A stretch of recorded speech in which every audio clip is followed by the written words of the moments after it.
State Talk Radio.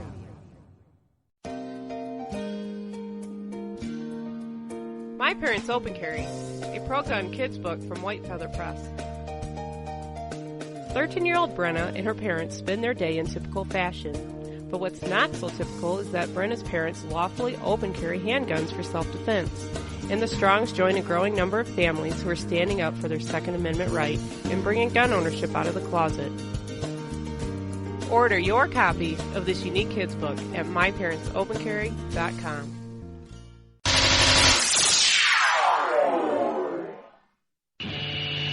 It's a bumpy ride through the political jungle with Nate and Brian.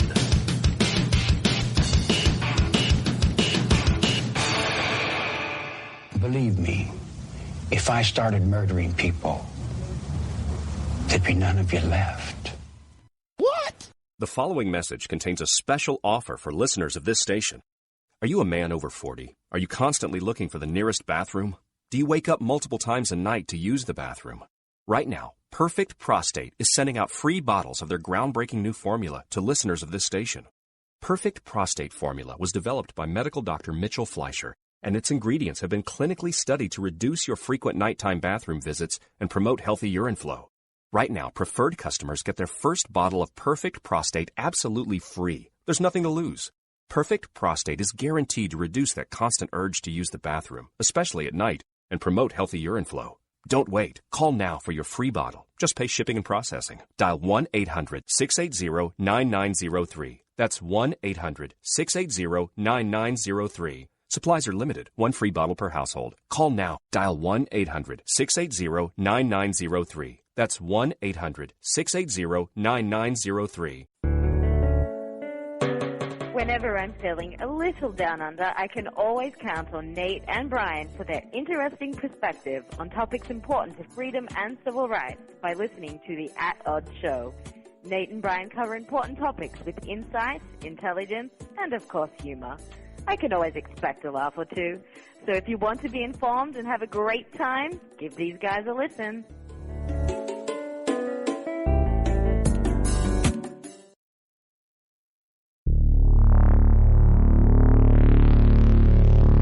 At Odds.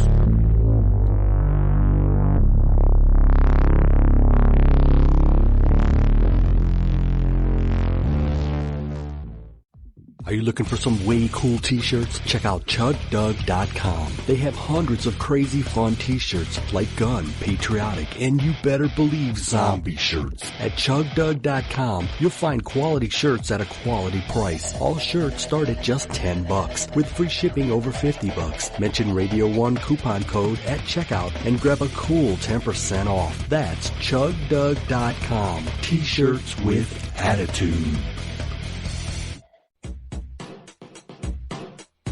The At Odds Show with the greatest political talk show hosts in history, Nate and Brian. And it's sad that they actually believe that. So give a listen because the delusional need love too.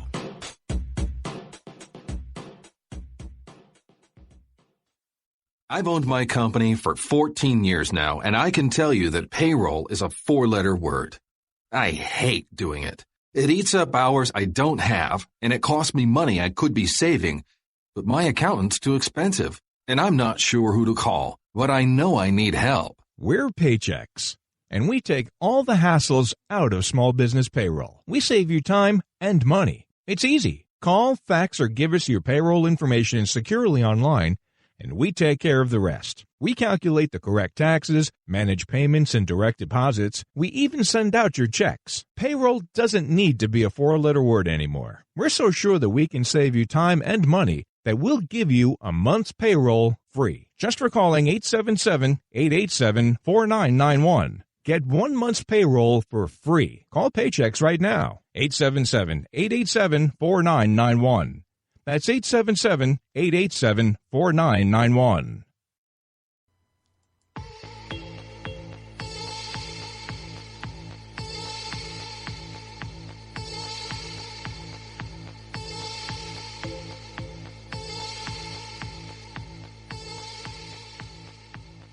All right, ready? Now? Is this on? The mic's on. It's hot, Mike? All right, now. All right, here we go. All right. When I have nothing to do, and I mean absolutely nothing to do, I'll listen to the At Odd Show with Nate and Brian. There, how was that? Because that's all I'm going to do. No, I'm not going to say they're funny. They're not funny. I'm not going to say they're smart. They're definitely not smart. I'm done. That's all I'm going to do. Okay. Now, your great prince are no match for my Trump Towers. There you go. Wow. All right, so before the break, you asked a very, very important question that any reasonable citizen of this nation should know the answer to. All right, and we have our guest on the line. I will repeat the question. Our guest will be allowed to have at least one guess to the trivia question. Now, the question was on the reverse side of the $100 bill, because on the front is a portrait of Benjamin Franklin, our 15th president. On the reverse side, there's a clock on Independence Hall. What is the time that's shown on the clock? Tom, do you know? I do not. I can't tell you the last time I had a $100 bill in my wallet. Me either. Yeah, no kidding. It's been a while since I've watched National Treasure. Did you? That's a good one. Do we have any guesses from our listeners? We don't. Okay. Which is a bad sign. Yeah, it's not a good sign. All right. Well, I will answer it. I don't know the significance is if there is any. 9:32 a.m. No, it's 4:10. 4:10. 10 minutes after 4. I don't know if it's a.m. or p.m. There we go. Well, anyways, on the phone, Tom Lambert. He's the president of Michigan Open Carry Incorporated.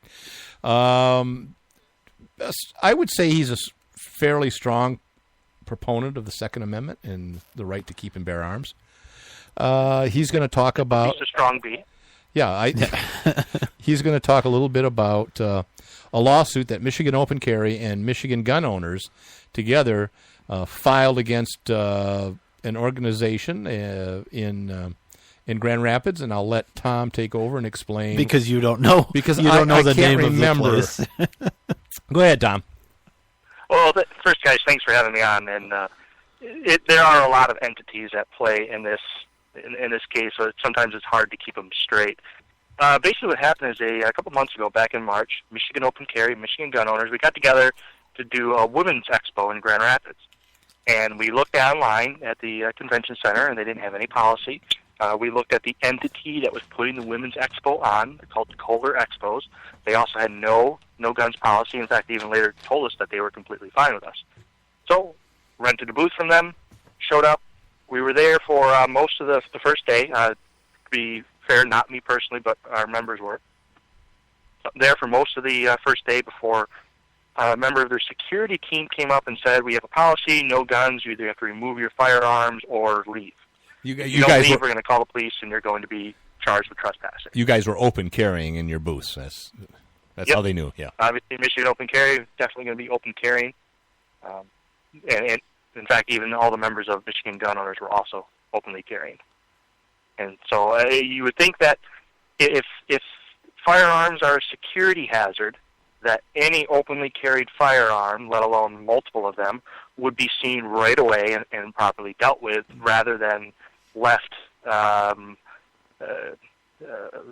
their own for multiple hours before anyone did anything. But nonetheless, they were there for quite some time, and of course, being law-abiding citizens, nothing happened. At that point in time, we contacted the Grand Rapids City Attorney's office. We contacted the Grand Rapids Police Department. The assistant Grand Rapids City Attorney was very rude to me. Initially stated that the place is privately owned, and I said, no, according to the website, they're not. Have you looked at their website? She said, no. And I said, well, will you look at their website? She said, no. I said, well, how are you going to enforce this? She said, well, we're just going to enforce this. Yeah, it's familiar. The department effectively said the same thing. Yeah, I've dealt with both of those myself. Yeah, go ahead. Yeah, they weren't going to lift any fingers whatsoever to help us, and they were going to stonewall us and make us do all the work that they could possibly do. So the way it works out is the DeVos Place, which is where we're at, the DeVos Place Convention Center in downtown Grand Rapids, is owned by a public entity created by the city of Grand Rapids and Kent County called the Grand Rapids Kent County Convention Arena Authority. Huh. They call themselves CAA for short. That's authority. That sounds familiar. Yep, nice authority, and it specifically states right in the law that was passed in 2000 that any property owned by such an authority created under that law is public property for public use. So it's very, very clear, publicly owned public property. Now, this authority has hired a well-known worldwide company called SMG, and I don't even think that's an abbreviation, it's just SMG, to be their management firm. And so SMG hired this security personnel to provide security for the event put on by Kohler Expos, who rented the booth to Michigan Open Carry and Michigan Gun Owners. Sure. I hope I haven't lost you guys. Well, yeah, I just want to point out that Michigan has a preemption law that says local units of government cannot create gun laws that are more strict than the state. Thank you. I'm just getting right to that. Okay. So that's what we tried to reach out to the Grand Rapids City Attorney about, and we tried to reach out to SMG as well. They effectively, SMG wouldn't take any of our calls. Tried to tell them, look, guys, you can't do this. Not only do you have nothing online, and even if you did, you can't, because the state has preempted you. And that preemption was very clearly applied to public authorities in a landmark-setting case of Capital Area District Library versus Michigan Open Carry that we settled a few years ago. Right. Went all the way up to the Michigan Supreme Court. Michigan Supreme Court Agreed. denied to hear the case, which effectively let the lower court ruling stand, which was very, very in favor of Michigan Open Carry. Yeah, and very in favor of these authorities being preempted. Yeah, very clear in that part. Very clear. So in the days preceding, we had our attorneys, myself reached out to them again. We had our attorneys send them plenty of information. We sent them a FOIA request basically saying, look, send us your policy. We want to know when it was approved, who approved it, what the policy is, where it's posted. They sent us nothing back in terms of any policy. They sent us a chain of emails about what kind of went on, where their authority members kind of talked about us in a less than favorable manner. Sure. But at no time did they ever apply any duly authorized policy whatsoever. In regards to guns. They provided no policy. Right. In regards to a gun ban. For clarification. Yeah. I'm sorry, what? In regards to a gun ban. Yes. They have no policy. They had no policy at all. Yeah. And they didn't even send us any policies not related to a gun ban. Right. So we asked for more clarification. They did not give us any more clarification. I even attended one of their public meetings, stood up to speak during the opportunity for public comment, which I think I was the first person ever in the history of the authority to do that, because the guy didn't expect anyone, practically jumped out of his seat when I stood up to say something. And I said, I'm from Michigan Open Carry. We had this incident. I'd just like to know what's going on and then wonder what your policy is and if we can talk about your policy. And then I was told by their chairman that it was not an appropriate time to talk about their policy and that we should talk to their lawyers.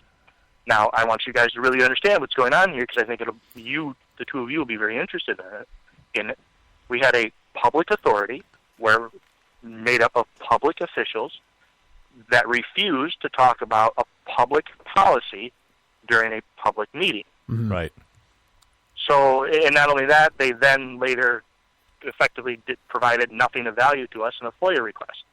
So we tried to work with them, and we tried to work with them, and we tried to work with them, and they just were not working with us. You guys have been there. Yep. Yeah. After Orlando, the shooting at the nightclub in Orlando, I called a conference call with MGO and our attorneys, basically said, are we still moving forward with this, and what should we do? And every one of us agreed that, if anything, we were moving forward faster than we were before. So we decided right then and there that we were done working, or attempting to work with CAA, and we were just going to file a lawsuit. That's effectively what we did. We drafted up the papers. We filed a lawsuit in the 17th Circuit Court in Kent County, effectively asking the court to declare the policy unlawful, order CAA to stop breaking the law, damn it, and pay us back for the fees for renting the booth and pay our attorney's fees. Right. To me, it's very, very clear that they are intentionally doing everything that they possibly can to break the law, without go ahead. going out and saying we're breaking the law. Right. I mean, their attitudes, along with a lot of big cities in everywhere across the country, is sue us. Yep. Sue us. You're not going to sue us. They, without literally saying that, their actions have pretty well made it clear that that's what they're saying. Right, and they're going to... It's very unfortunate because, again, these are public officials in a place to serve the public, and they are going well above and beyond what they should normally be doing. They're putting more effort into not